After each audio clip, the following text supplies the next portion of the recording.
Xi Jinping has been very naughty. He's been polishing the gun and firing missiles, and it might start a war.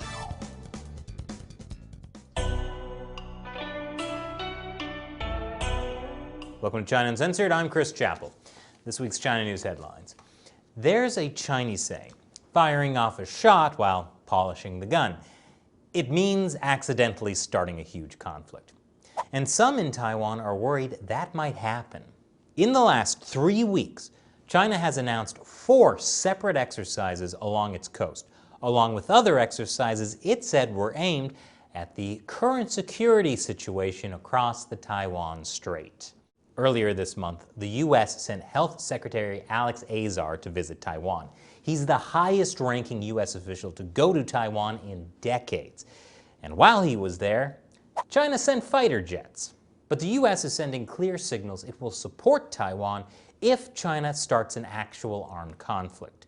The de facto U.S. ambassador to Taiwan joined a ceremony marking the 62-year anniversary of the Second Taiwan Strait crisis. That's when the People's Republic of China last tried to invade Taiwan.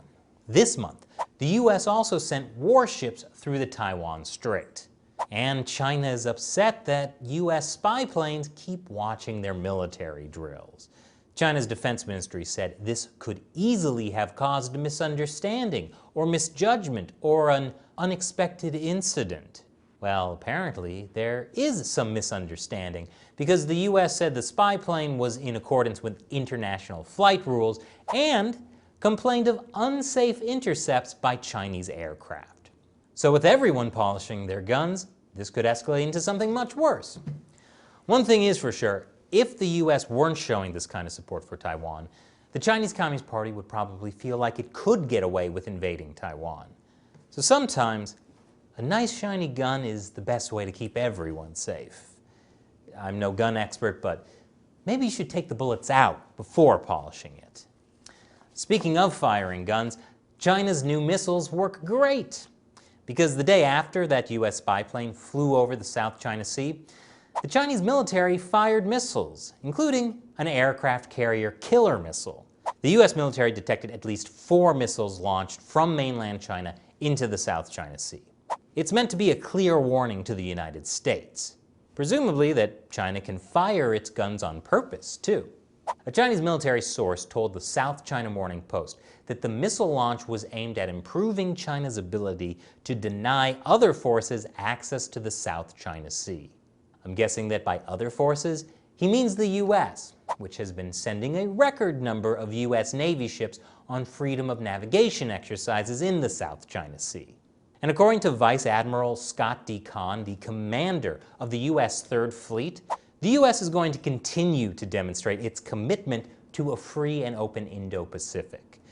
That was after he was asked about China's missile launches, so the U.S. Navy doesn't sound like they're particularly worried about China's shiny guns. But if a potential military clash between China and Taiwan and the U.S. seems unlikely, don't worry. China might have one with the Philippines instead. The Philippines lodged a formal diplomatic protest because the Chinese Coast Guard kept giving illicit warnings to Filipino aircraft flying over parts of the South China Sea that are within the Philippines' exclusive economic zone. The People's Republic of China claims that the area has belonged to China since ancient times. But in 2016, an international court ruled that no, it doesn't. The Chinese regime didn't like that ruling, so they've simply been ignoring it. For years, Filipino President Rodrigo Duterte has been dealing with this issue by trying to befriend the Chinese Communist Party, which has worked about as well as you'd expect. Now, in a switch, the Filipino foreign minister has said that the Philippines would call on the U.S. if China attacked the Filipino Navy. Meanwhile, this was China's take on the recent incident. The Philippine side sent military aircraft to invade airspace in the proximity of islands and reefs of the Spratly Islands where China is stationed, undermining China's sovereignty and security. The Chinese side urged the Philippine side to stop these illegal and provocative actions immediately. Sounds like Xi Jinping just can't stop polishing his gun. It's smaller than I thought it would be. And with China becoming so aggressive with its neighbors in the South China Sea, the U.S. is taking new steps to push back. The U.S. has announced it will sanction Chinese individuals responsible for or complicit in either the large-scale reclamation, construction, or militarization of disputed outposts in the South China Sea, or the People's Republic of China's use of coercion against Southeast Asian claimants to inhibit their access to offshore resources. So that means Chinese authorities who have helped build China's artificial islands, or who have tried to stop other countries from being able to fish and drill for oil in the South China Sea. Those targeted will now be inadmissible to the U.S., and restrictions could extend to their family members as well. 24 Chinese state-owned companies will also face new sanctions. Several of those state-owned companies are subsidiaries of China Communications Construction Company, a humongous Chinese state-owned company that's a big part of China's Belt and Road projects. So that's pretty significant. Let me know in the comments if you'd like me to do an episode on that. I have to say, the U.S. is killing it with sanctions on China. First Xinjiang, then Hong Kong, now the South China Sea. And that probably means there's more to come. Call of Duty, Black Ops, Cold War. It looked like an awesome game about communist subversion and infiltration of American society. And then things got a little too real. And it's because of this clip. Yep, the Tiananmen Square protests of 1989. Well, that got the trailer censored in China. And so the American game developers re-edited the trailer to remove the Tiananmen footage. Because self-censorship is exactly what happens when America is subverted by communism.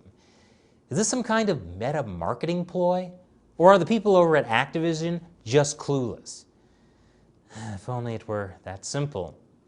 The Chinese company Tencent owns a 5% stake in Activision's parent company, Activision Blizzard. And last year, Blizzard got in trouble after they banned a player for supporting Hong Kong protesters. Sounds like the video game industry is also getting subverted by communism. The Chinese Communist Party has come up with a brilliant new strategy for fighting the coronavirus.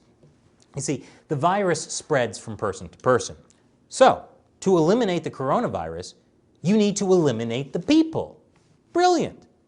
And obviously the best place to try out this new strategy is in Xinjiang, home of the Uighur ethnic minority that the CCP has already been trying to wipe out.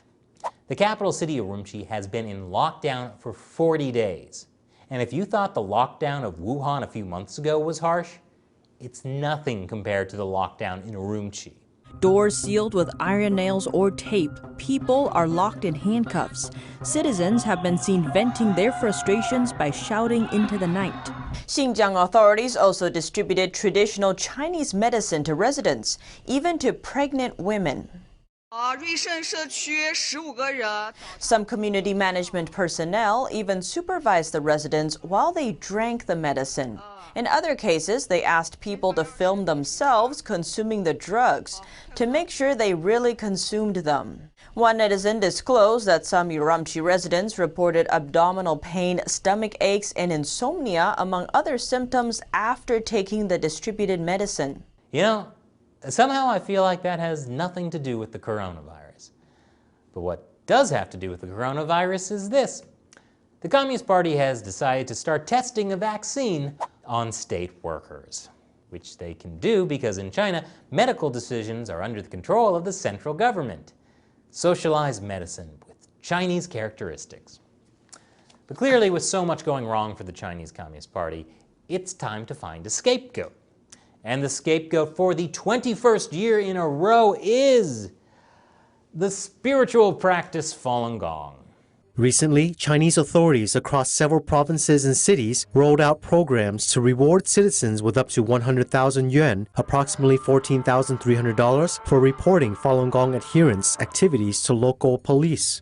It's believed that millions of people are still practicing Falun Gong in China. I mean, how dare they try to stay physically and mentally healthy during the coronavirus? Actually, I have a feeling they'll be very helpful in testing out the party's new mandatory coronavirus vaccine. TikTok, the social media app owned by Chinese company ByteDance, is suing the Trump administration for banning it. It says Trump's executive order banning it was heavily politicized, which is true, in that the entire US government agrees TikTok is trouble. It's an issue where Democrats like Chuck Schumer, the Senate Minority Leader, agree with Trump. That should tell you how serious of a national security threat TikTok is. But things are looking up for TikTok. It might not get banned after all, because it looks like ByteDance is going to sell TikTok to Microsoft. And Walmart? I did not see that one coming. Walmart, always low prices. And dance challenges. What's that, Shelley? There's a challenge called the Walmart Shuffle. It all makes sense now. A NASA researcher has been arrested for allegedly hiding his ties to China. Professor Zhengdong Cheng worked at Texas A&M University for years. Prosecutors say Cheng deliberately concealed his ties to Chinese universities, a Chinese company, and state-backed talent plans, while at the same time leading a research team for NASA. Also this week, the U.S. says Chinese diplomats helped military scholars visiting the U.S. evade FBI scrutiny, which was part of the reason that the U.S. government forced the Chinese consulate in Houston to close. Something tells me there's a lot more to this story. But for now, I'm going to answer a question from one of you, a fan who supports China Uncensored on the crowdfunding website Patreon. Jason asks, what's everyone's at China Uncensored's favorite kind of pizza? Ooh, good question. I'm going to go ahead and answer for the entire team because I know we're all on the same page with this one. It would have to be the Domino's bubble tea pizza we had while we were in Taiwan. It was salty and sweet. Like Matt and Shelley, really. I'll let you guess which one of them is the sweet one and which is the salty one. Thanks for your question, Jason. And thank you for watching. If you like the show, be sure to subscribe.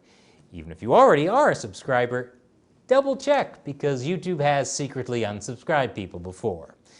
And if you like uncensored news about China, please support the show on Patreon. Visit patreon.com/ChinaUncensored to see how. Once again, I'm Chris Chappell. See you next time.